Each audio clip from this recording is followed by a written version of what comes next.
Thanks for tuning in to That's What I Call Marketing, the Cannes Sessions. Brought to you by Friedman International, the international campaign experts taking the pain out of your multi-market campaigns. I'm your host, Conor Byrne, and having worked with Friedman International in my previous role as a global marketing leader, I've experienced firsthand their deep level of expertise and attention to detail as the go-to experts for all international campaign needs. Now, let's get right into today's episode of That's What I Call Marketing, the Cannes Sessions. Welcome to That's What I Call Marketing, the Cannes Sessions. I'm not with Con Lewis today. He got evicted from the festival yesterday for poor behaviour. No, he has gone home today after his week here at the festival. So I've been catching up with a load of other people throughout the day. I started out the morning at the LinkedIn rooftop in the Carlton. My God, some hotel. I'm certainly not staying there. But I got to speak to a few people about what they're looking, for this week, what they've been enjoying, what kind of B2B themes are coming through for them. And I'm quite enthused by what they had to say. So let's hear what I heard at the LinkedIn rooftop. You can't go anywhere in Cannes without bumping into an Irish person. Rita Kieran, how are you? I'm great. I'm delighted to be here. You're at the LinkedIn rooftop B2B. Can you tell me a bit about what you've kind of seen this week? Any kind of big B2B standouts for you? Yeah, well, really, I think the first one and the simplest one is get out of the office. Get out of the office, talk to your customers, listen to them, try and identify what problems you can solve for them. Or the other one was, more importantly, what problems are they already paying for to be solved? So get out, listen to the customers, get out of the office. And I guess, while you're hearing everything is changing, but nothing is changing. Yeah. And that's really the first thing. So you've still got to get all the insights from your customers. You got to get out into the field. That's probably my first one. And then let's see today. I'm dead keen to see how LinkedIn is going to help us do that as well. Yeah, it's great to see. And have you been up to LinkedIn sessions before? This No, you're digging deep into B2B today. This is my first one. Obviously, with Flowgas, we've got a huge B2B business. So we just launched our first bio-CNG station. So we're really excited to really bring that to all sorts of different companies that really need to reduce their Scope 3 emissions. So keen to see how LinkedIn is going to help us do that. Or yesterday, listening to Elon Musk, he can help us do that too. He's going to reach out. Yeah. All the B2B people are on LinkedIn. All the decision makers, all the policy makers and decision makers. So do you give your money to Twitter? Do you give it to LinkedIn? Or do you get out into the field and try and do it a bit yourself? So I think you kind of got to take it all on board, but it does make you think quite differently. Yeah. When you listen to everybody, or it broadens your perspective a lot more. Yeah, and of course, in your role, you have both B2B and B2C. So and you've had that before, but you're bringing kind of that expertise. I love seeing that because sometimes we don't get enough of that duality in marketing. So you're going to bring that experience. Yeah. Or you talk of the CMO of Unilever yesterday was, you've really got to talk to the person. You're talking to the person, you're not talking to the customer. Yeah. So it doesn't really matter whether it's B2B or B2C. You still got to really understand the person. Yeah. So I think you take a different perspective on that, or you don't put it in such a silo. So equally, whether somebody is running a business or a country, they still have gas, electricity, or an energy usage at home. So that's different for us. Let's really kind of look at it on a much bigger perspective, and certainly Flowgas will be able to provide energy for all of them. Yeah. I was going to do the Flowgas plug, but I have to. And if everybody isn't a customer already, hopefully they will be by the end of this week. Brilliant. Well, listen, thanks a million. I grabbed you there. So thanks. Great to see you. You too, and well done. Love following you. Brilliant. Forward to meet today. Yeah, thanks a million, Rita. Talk to you later. Cheers. Bye. Lauren, thanks for stopping by. I know there's a session about to start here in the LinkedIn rooftop. It's lashing rain outside. I think I'm the only person that's happy. It's raining after a week of heat. Listen, I'm just catching up with people. I love B2B marketing. What have you seen this week that's really inspired you around kind of state of B2B marketing? Yeah, of course. So I think it was probably the highlight for me was the awards ceremony last night, where some incredible work was showcased in the B2B category. I think B2B has perhaps unfairly had a little bit of a reputation for being a bit dry and maybe uninspirational. I've called it mind-numbingly boring before. Okay. More to the point. But seeing the category last night showcase some really edgy and interesting work. And I was warned going into the ceremony you might get emotional. And I was Okay. like, I don't think so. Like, it's advertising. I watch ads all the time at home and I don't cry. But I did tear up during a few of Really? them. Amazing. Yeah, and in the B2B category, it was just really interesting how they really humanized it, played to emotion. And, that's what we talk about a lot. Like, B2B might be mind-numbingly boring to some. It shouldn't traditionally. be. It shouldn't be. No, that's 'cause why. Yeah, that's you're why I call still it that. selling to people. Yeah. Yes. Exactly. We have a session on now, and the rest of today. What are you kind of expecting for the rest of today? I think there's an interesting discussion around AI, which I can hopefully attend in between customer meeting. I think that's what's on the agenda. Brilliant. Well, Lauren, thanks so much for stopping by. This is Of about to course. start, so I'll let you get and go meet your client. Thanks so much. Bye. What's your name and where are you from? My name's Tom McAleer. I'm with Deloitte Digital. Okay, excellent. I'm really interested. I love the B2B marketing space. What have you seen this week around B2B? What are the trends? What are the things you've enjoyed and are excited about? I think clearly, B2B is starting to have its moment.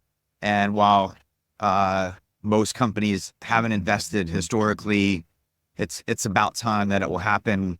Businesses want a consumer grade experience, much like they've been getting in their personal lives. And so that expectation, the bar is being raised. It's great news. I love hearing that because it excites me. And, I was just saying to other people that, B2B marketing has been accused of being mind-numbingly boring. Someone said it's like putting a PowerPoint on the back of, The Economist or something like that. So how do you think things might and can evolve in the future? How can we get to even better work? Well, I think there's an expectation that the business buyer is only in the market 5% of the time. Yeah. But you need to be marketing to them all along the year to build the brand permission and awareness so that when the opportunity comes, you're part of the review process and can come out on top. Yeah, exactly. It's great that those stats are starting to stick as well. People know them, which is good news. But listen, this is about to start. I'll let you get back to your seat. Thanks so much for stopping by. So I went straight from there in the pouring, lashing of rain. Might have been the only person in Cannes happy to see the rain, across to the RTL beach, the RTL Ad Alliance beach, where they were hosting a session with Ipsos. Emmanuel Probst, who's been a guest on the podcast before, was hosting a panel. Really interesting stuff. And Emmanuel summarised it really, really brilliantly. He kind of called out three things. We need to be intellectual and find and meet people where they are. He also said in one of the panels was talking about this, that it really is a privilege for us to be considered by consumers. I think that's something we really need to remember and think about. We talked about kind of being forgettable. We're not always in the mind of consumers. So it really is, I love that idea of being a privilege to be considered by consumers. On the topic of DE&I, one of the panels was talking about progress over perfection. I thought that was a really great way of framing that conversation, but actually lots of things. Make progress over perfection. If we wait for perfection all the times, we won't actually make progress. And being humble not to have the answers. Again, just some great themes coming out of that panel. And we went straight from that into an amazing session with Lara, Krug and Justin Reid from the Kansas City Chiefs. Really, really interesting session. Lara is one of the most influential women in sports marketing. She talked about the need to grow reach and frequency. There aren't that many CMOs in the NFL, but she's been successful at kind of helping grow the Kansas City Chief brands, not just in the US, but overseas. Over 3.8 million viewers in Germany. Germany is a huge market for NFL. Justin Reid was asked about marketing and advertising and does he like it? And he said he really loves connecting with people and his understanding that people really do relate to the stories and challenges that he faces as an athlete all the time. They were also chatting about the Super Bowl ads and how the bar is so high, but it's not just about the ad and that moment, but it really has to drive business. And Lara had done work previously in her previous roles actually making Super Bowl, so she understands it really, really well. They talked about the Super Bowl or the NFL season, and Lara joked saying there is no off season, and how they have to use the off season or what is called the off season to continue to engage fans and their fandom, as they called it, through stories and compelling narratives. They also talked about how, they use things like the playoffs to bring in other non-Kansas City Chief fans whose teams may be knocked out, and bringing them in on the journey. Obviously, the Kansas City Chiefs have been incredibly successful. I was lucky enough to actually go and say hello to Justin Reid. He took a picture with me, so I was definitely fanning there, and he sent a message to my kids at home, which is really again, it shows kind of the humanity and how he's able to connect with people, which is why these guys are superstars. He was just so normal, bar the 2 massive Super Bowl rings on his finger. They've just released a film actually about the making of the Super Bowl rings, the intricate detail that goes into them. I mean, we all know they're encrusted with diamonds, but the small details that go in. There's 28, I think he said maybe diamonds in the ring. That represents the maximum number of points that were scored against the Kansas City Chiefs in the run-up to winning this year's Super Bowl. All the players' surnames are engraved in the ring. There's confetti. The ring actually opens this year. Phenomenal. And they've released a documentary on that, and it's available. It's called Forging Greatness, so definitely something to watch. And before the panel started, Lara actually took a few moments out to chat to me about her role as CMO of the Kansas City Chiefs. Lara, thanks a million for joining me on That's What I Call Marketing. Amazing. Okay, I got drawn in by the amazing ring you have there. It's one of the Super Bowl rings. Incredible. It's actually from this year's Super Bowl. So last Thursday in Kansas City, we hosted our ring ceremony where all of the players, coaches, business staff received this year's Super Bowl ring. God. So it's not subtle. I will say that. Makes my engagement ring look quite small. That's an interesting conversation. Yes, exactly. But no, it's absolutely beautiful. And it's really kind of the manifestation of the season that we've just had, and a celebration of that. And what I love about that is, sports teams aren't just the players on the field. It is everybody that makes it possible then for the players to go out and do what they do in the field. Absolutely. Our chairman and CEO, Clark Hunt, always, I think in every message kind of opens it with thanking Coach Reid, our general manager, Brett Beach, and our president, Marc Donovan, who the business staff rolls up into. Yeah. Because it really is that combination of the whole organization. Behind the scenes, our goal is to not have a distraction, right? For football, let them play.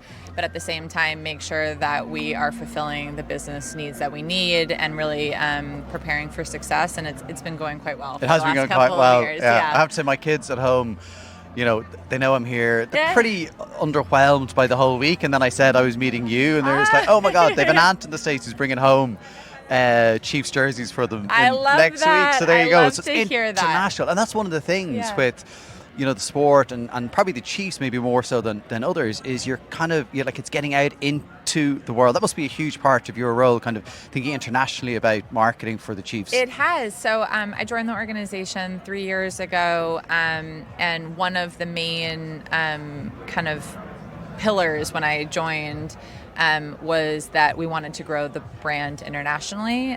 We have an internal ambition of becoming the world's team. Which is big and lofty, and we are in day one of 1 million. But it really became a rallying cry internally. We felt like, while we are incredibly humble, we felt like we had the ingredients with the right people to do that, with what we do on the field, with the legacy of the Hunt family and the Chiefs and what we stand for. And so, over the last 2 years, a small team, including myself, our head of partnerships, Kim Hobb, Katie Kimmermer, our director of operations, have been on this endeavor, both in Germany, Austria, Switzerland, and Mexico, where we have marketing and commercial rights as part of the league's program.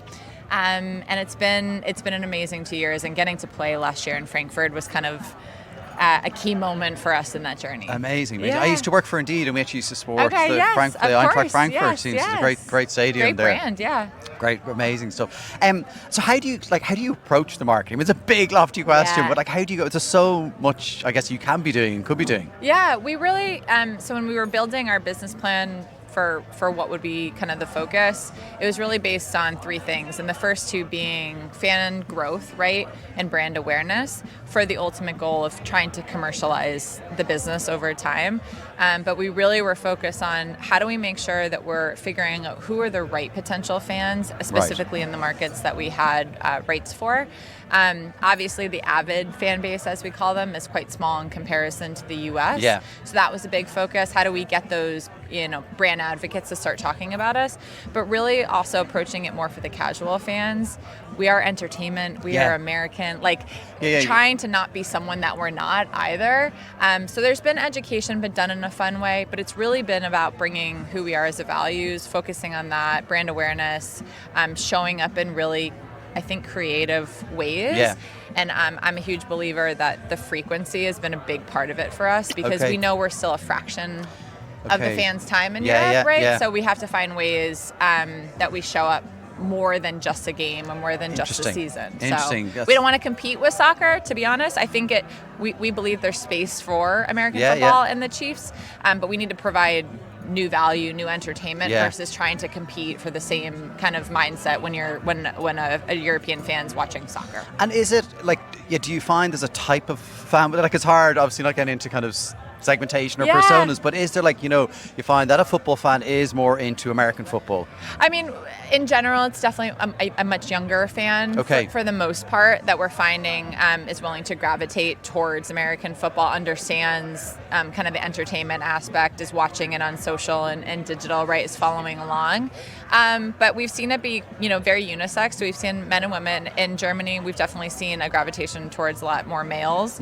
But again, I think when the world that we are in now is just so connected. We're part of culture. It's lifestyle. It's fashion. That's the red carpet that we did for the ring ceremony was really about the media moment. How do we make a red carpet moment for a ring, showing the fashion? So we've tried to find ways to get outside of the core sport. And it's been successful so far. We're excited about where we're going. Yeah, it's great. That idea of extending outside the core, isn't it? Yeah, absolutely. Yep. And then we talk about universes colliding a lot, and that's a big part of it because we know we're big in Kansas City and in the U.S. right now, but trying to find ways that connect the dots with other fans. And storytelling of the actual athletes is a huge part of that. It really connects people, and that seems to be more available and more open nowadays. How do you approach that? Because then obviously you're not dealing with the athletes, but the athletes have to be up for it, I guess, right? Yeah, absolutely. So Justin Reid, who is one of our key defensive players, is with us this week in Cannes, which is awesome. He'll be with us in Frankfurt on Friday. We're opening our first ever Champions House, which is our new event kind of experience. So we try to tell stories of players that want to be part of it, where the Chiefs and their brands, right, as athletes connect. Community is a big part of who the Chiefs are. So how do we get in the community and give back? Those are always stories that fans really gravitate towards. Our own media channels, right, on social and YouTube are a huge part of our business. We are a media company as much as a brand. But we try to get in there. We do everything in-house. So we have our own production teams that run social. It's very unusual for us to use outside agencies. We do on certain areas, but I think that's a big part of our success so far. We're so ingrained together, and we're constantly looking at the data and on the channels and figuring out what content works best. And that allows you probably be nimble, fast, and very also fast. People understand the culture, all those things. Yeah. And we can turn things around really quickly. So whether it's something happening, we can be really reactionary if we need to be, but also, for instance, today we're premiering the Forging Greatness, which is the making of the Super Bowl ring journey. It's a 22-minute piece that will premiere here at RTL Beach and then on our Chiefs YouTube channel. But that's a great example where the team's been working on it. We shot the rest of it on Thursday night at the ring ceremony, and we're ready to go. So scale, efficiency, effectiveness is much easier when you do it in-house. Amazing. Well, listen, they're getting ready behind you here. I don't know, you need to get on and have your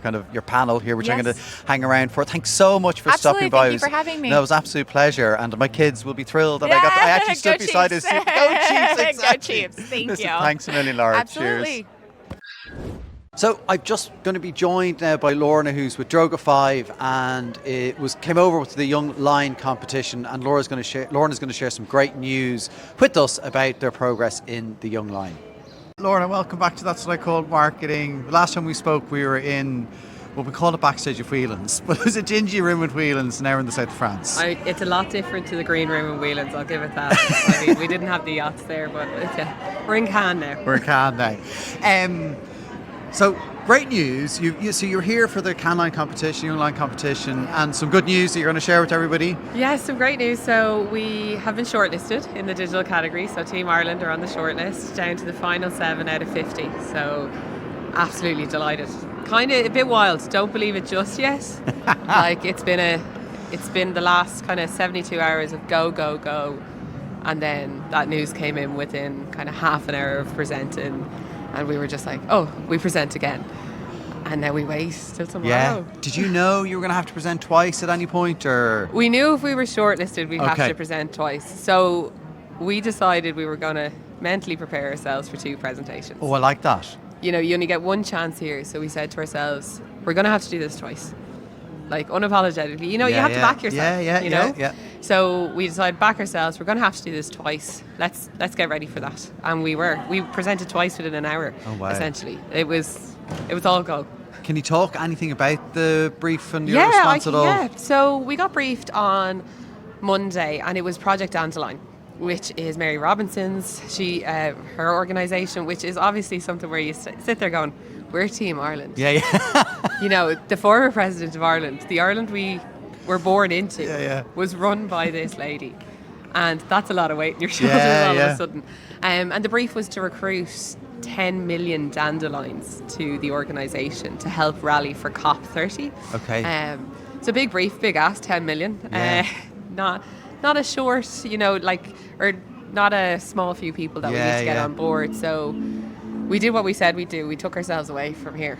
We went right down La Croisette and disappeared. Okay. Over a drink and just went, how could we do this? How could we be ourselves and answer this? And we kind of just got away from the noise and just remembered that we do this all the time. Let's do it again. Yeah. We're good at this, and we're good when we're together, and we work really well. Georgia is queuing to see Travis Kelce, so I can't believe she's ditched me. I know. For some Travis, whoever. I don't know, does she want to see him because he's Travis Kelce or because he's Taylor just Swift's didn't want boyfriend? to see I don't me. know. We honestly didn't think you'd ever have us back. But yeah, we took ourselves away and we kind of flipped the brief a little bit because no one wants to sign up to anything in this world. So I can't give too much away. Yeah. But we did a little flip on that and just made it something really interesting, something we hope no one else got to. And well, we're down to the final 7, so... Final 7 out of 50, and it was the most competitive category, it turns out. Yeah, it's the largest category in young over. lines, yeah. So digital is the largest young lines category, and it keeps getting bigger every year. So the competition is obviously higher, and it's just more intense. You know, there's 100 competitors, essentially. Yeah, wow. And you have to stand out. And we just went in and we were just ourselves. Brilliant. And you're in front of a jury of amazing people. The chair of the jury is the creative lead for WhatsApp in the US. You've got the CCO from the pub Mexico. You've the founder of We Are Social. And it's just even getting that opportunity, I 5 know. minutes to present in front of these people and get to tell them why this idea is great and just see a bit of you and represent Ireland.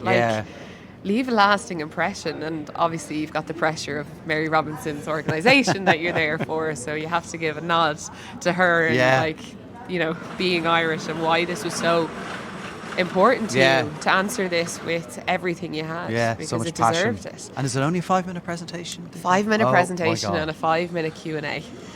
Wow. Yeah. Wow, a lot of pressure.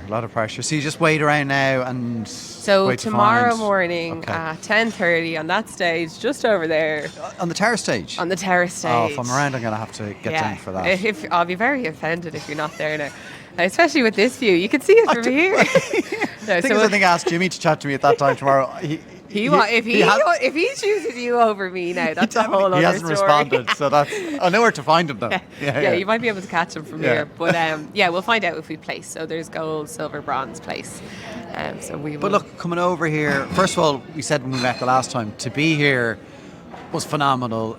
Now you're shortlisted. It's amazing. So, you know, it's just anything else is a plus, but it's brilliant. Well done. Yeah, we keep building on those pluses. So one more day of it. One more. Well, listen, we'll enjoy the rest of today and, you know, enjoy tomorrow. And congratulations. It's great news. Thank you. It's for everyone here. It's represented Ireland. and we just Brilliant. need to keep doing it. Well done. Thank you. Congratulations. Thanks for having me. Lorna. No. So I'm joined by more of the young lions here from Ireland. I've Tyla and Alex, who are part of the media competition. So they're going to chat to me about their experience today. Yeah, thanks for having us. We've just finished. We presented today at about 12:30. It was amazing. We had to prepare everything in 24 hours, which was unreal. Okay. Because when we did it locally, we had 48 hours. So a bit of a different type of situation, but incredible. Yeah. Yeah. Yeah, and you also have to sleep, so you don't have 24 hours. You have like 10, Yeah. I'd say. Yeah, total. it's tough. It's real pressure. And can you say anything about the brief itself? Oh yeah, the brief was amazing. It was so thoughtful and so touching. It was about Gen Z men and their struggles with how success is represented today in media. Okay. And the fact that how it's represented, it's all about men, power, money, all the things, and success to them is all about family, being happy, being healthy, having friends, having loved ones. So it's about this gap, and Yeah. we're really trying to figure out how to bridge the gap and make them happier.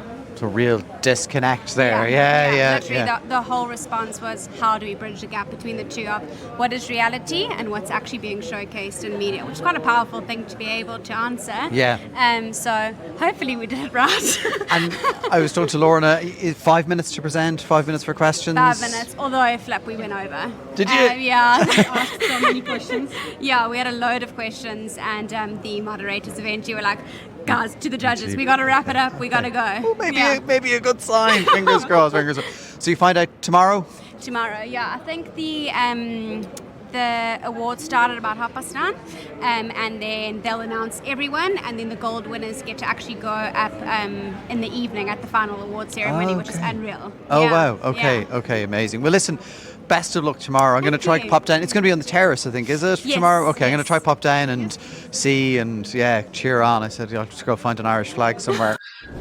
So, I'm going to catch up now with Jamie Fulham. Jamie is with Diageo, and of course Diageo have had some success here this week with Bailey's sound scales. So I'm going to chat to Jamie a bit about that. Thanks for stopping by. You have some good news about Bailey's sound scales. What's the story? Got another silver today. Another silver. So 2 for 2. First was on Monday, which is in the audio category, use technology, and then today was creative commerce. So yeah. Oh, brilliant. absolutely Okay, delighted. that's fantastic. 5 shortlists overall, 2 silvers. So really good result. Really Yeah, good. that's fantastic. Amazing campaign. Sounds good. For people who, I even talked about it in the newsletter actually. So if people aren't aware of it, can you just briefly describe what it was? Yeah, sure. So I suppose the brief started before Christmas. So we knew we were heading in to the biggest time of year for Bailey's, which is Christmas. But we knew that hundreds of thousands of bottles will be purchased, and the likelihood is actually that they would go back into the cupboard until the following Christmas. So we wanted to remind people how much they love Bailey's and how it could be enjoyed outside that specific time of year. So the brief was literally to use digital to prompt people to consider Bailey's. VML, who we partnered with on this brief, came up with a really, really innovative idea, which was using sound. So by simply blowing a note at the top of the bottle of a Bailey's, you'd be able to determine how much you have left in the bottle and how many recipes you could use with that. Because actually, if you think about it, because the bottle is black and dark, you actually can't see into how much there is. So it sort of inhibits like the amount of spontaneous sort of treating occasions that it could tap into. So using audio, really, really simple, allowed us to tap into more occasions and allow more people to enjoy Bailey's. Yeah, really, really clever idea. When I saw it, I really loved it because the other option is you just take it and take a shake, or you pour and then you're disappointed. Yeah. The degrees of disappointment when there's nothing, there's not enough there. Yeah, and we kind of that was one of the things, especially because we know that Bailey's, all the research that we have, it's you tend to drink Bailey's with someone else. Yeah. And there's nothing worse than opening up a bottle and you only have enough for one person, and that's a real, and especially when you're hosting with other people, you want to have the confidence and not be it kind of goes back to the easy service. Obviously, like you said, it's the darkness and stuff. Yeah. As soon as you open up that bottle as well, one of the good things as well is because you have to blow into it, you're actually going to burn it up your nose. The smell. So the smell is an automatic thing to kind of give yourself that kind of the opportunity to treat yourself. So yeah, it was a really clever piece of work from VML, and they went and kind of said we were kind of, I think one of the initial questions we had was well, this technology doesn't exist, so we had to go build it. and kind of working with them to get it done as quick as possible. Wow. It was probably one of the bigger challenges that we had, but they were really, really good at delivering it. So yeah, absolutely delighted to kind of work with them and actually get to. So it was a really, really big result. Brilliant. It is a great result. And, we came over here hoping for wins for creativity and kind of Irish people and working in the industry. So it's brilliant to be bringing them home. Listen, what else have you enjoyed about the week, Jamie? I've done Canline before, but I was a young lion, so I kind of lost a bit of time on it last time. So this time I came over and I was like, I'm going to go do as many talks as possible. And I kind of got to the last night and I was absolutely wrecked. That's the one thing. I've gone to loads of different talks, but the one thing that I've actually really enjoyed is going to the live judging. Okay. So actually going to see the judges talk about why they've awarded what they've awarded. And that's really, really great to get insight from, because you're actually kind of seeing what they're looking for. And to be fair, it's quite consistent year on year. There's a few changes, not to mention the word AI, which has probably been mentioned 1,000,001 times.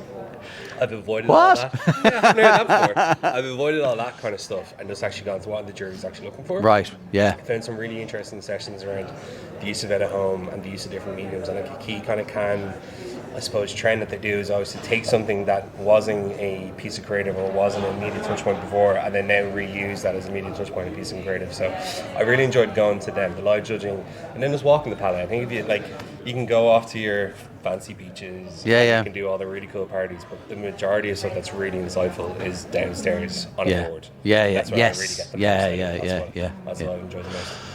I think to me it's understanding the power of simplicity in a way, because when you walk into the palette downstairs, you've all the amazing work, but you're overwhelmed, right? And it just allows you to put yourself into the consumer or the person's mind on a daily basis, see how many sort of ads work such a that great they're point. bombarded with, and actually it's the ones that can cut through that you notice, and then that they notice in return. So really, I think focus, simplicity, prioritization, a couple of things that I'm definitely coming back with as well. Yeah, after sleep.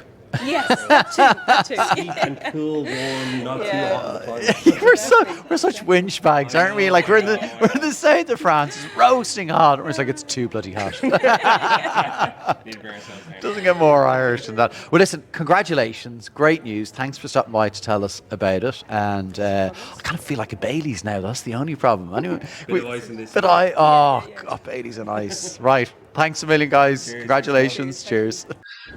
Well, I've just come back up from the terrace, and the terrace is a creators takeover today. And before I came to Cannes, I'd had a conversation with somebody about, did we think creators were going to have a big presence, what we felt that was going to be like this year. And really, it has felt like a creators takeover. Sports as well has been a huge part, I think, thematically of what I've seen here anyway. But I think next year, creators is going to be even bigger and better at Cannes. That's something certainly to watch out for. I just came back up from the stage where Linda, who's the X CEO, and Marc, who's president of Mr.Beast, were having a conversation. Did you know Mr.Beast is only 26? Fascinatingly, he dubs into 15 languages. Interestingly, it's dubbing. I wonder who does that. Is it Friedman International? I wonder. Marc talked about kind of the previous gravity for creators was that they wanted to get into TV or film. A lot of them will move to LA, but he said that isn't the case anymore. That isn't the gravitational pull for creators. They're doing it to be creators, and there's a business to be made out of it. Mr.Beast has sold $1.5 billion worth of his Feastables chocolate bar. So absolutely, he is doing incredibly well. Look, like anything, there's not everyone is making the Mr.Beast money, but a lot of creators are making hugely successful ways of life. So it's incredible. Marc then mentioned as well that he feels that CMOs get it. CMOs aren't the problem. They're understand the creator economy, but he said we should be talking to CFOs. And again, that's something else that came up prior to coming to Cannes, and someone had said to me, should CFOs be here? Now I said maybe CFO isn't going to sign off on your budget or your expenses for this if they come. But actually, I do think that would be amazing evolution if we were able to have more CFOs here and present and presenting. It would certainly add another dimension. So really great to see them speaking. I also got to see Patrick O'Keefe from E.L.F Beauty talking. Now, I've talked about E.L.F Beauty before on this podcast. I got to see, obviously, Kory speaking at the Creator IQ event in London. Really phenomenal speaker, first of all, and just incredibly dynamic brand. So I kind of been following the E.L.F story around this week, and Patrick was talking about the percentage of his budget that he spends. It's 24 to 26% of revenue is spent on marketing, so they have significant budgets given the revenue that they report. He has said that, obviously a huge amount of that is paid, but they need to move fast, and that is where creators come in for them. They react to culture, and that is how they operate. So he spoke about their Too Many Dicks campaign. I had that in our newsletter recently in the last couple of months. So here's what Patrick had to say about Too Many Dicks. At E.L.F Beauty, our board of directors is comprised of 2/3 women and 1/3 diverse. Out of 4,200 publicly traded companies, we are one of 4. That's a major problem. And I give it, again, Kory's sitting in the audience here, but Kory, this was her vision. She brought it to life, and the campaign has changed conversations. So what we did is we identified an insight. Everything starts with an insight at E.L.F. And we recognized that there are more Richards and Dicks that are sitting on boards than underprivileged people, like women, Asians, Hispanic. And we said, no, this isn't right. And so we created a campaign. It's called So Many Dicks. And the idea around this campaign is to really change the conversation. And it's working. What we're seeing now is that there are young girls sitting at their dining room table with their moms asking questions about what is a board? What does it mean? The board is the most powerful seat of every organization. There are 4,200 of them that are publicly traded, and they're not representing what the world should be. So I'm so proud to be at E.L.F, to represent and to be a part of something that is changing the world and changing the conversation. Creators are part of that, though. You're training 20 women to 4 board roles, and some of them are creators. Well, a lot of them are women that have an aspiration. One of them is Ekta. She's sitting in the audience today. Ekta Chopra, she is our chief digital officer, and she has a big aspiration to be on a board. And what we're doing is we're bringing 20 of them in to train them so that they can understand what it means to be on a board. And just before Patrick left, I managed to grab about 40 seconds with him just to get his perspective on how he manages the growth that is E.L.F Beauty. Patrick, please tell me, E.L.F is an absolute rocket ship at the speed of, I don't know what it is, culture. How are you kind of managing all of that? You have huge budgets, huge responsibility, huge growth. How are you kind of getting your head around everything, and how do you know what to focus on? Our community. It goes back to our community. They tell us every day how we should show up, what we should be doing, and then when they tell us something, we listen, we learn, and we lean in. It's also partnering with incredible agencies that could help drive the creativity that's really driving the force behind our content. It's good to see you all. Brilliant. Well, it's an incredibly creative brand, and thanks for stopping by. I know you're running somewhere else. Thanks a million. Cheers. Well, look, that is it from today's The Cannes Sessions, our daily roundup, Volume 5. Tomorrow is going to be the last day at Cannes. Of course, it does go on late. There's going to be more awards. The young lines get announced tomorrow morning. I'm going to try pass by there and see who the winners are. Obviously, we have a short list. We might find out if there are more tomorrow. We'll find out later on tonight if there are more Irish winners, and maybe there will be more tomorrow. So it's still a lot more to go in Cannes. I will be leaving tomorrow, so I'm going to do one last daily roundup tomorrow. I'm going to try grab a few people, find out their experience, what they've learned from the week, what they're taking away, bar exhaustion, I think. So from me, Conor Byrne, thanks for tuning in to the Cannes Sessions, the daily roundup, and of course, thanks so much to Friedman International for their support. That's what we call marketing.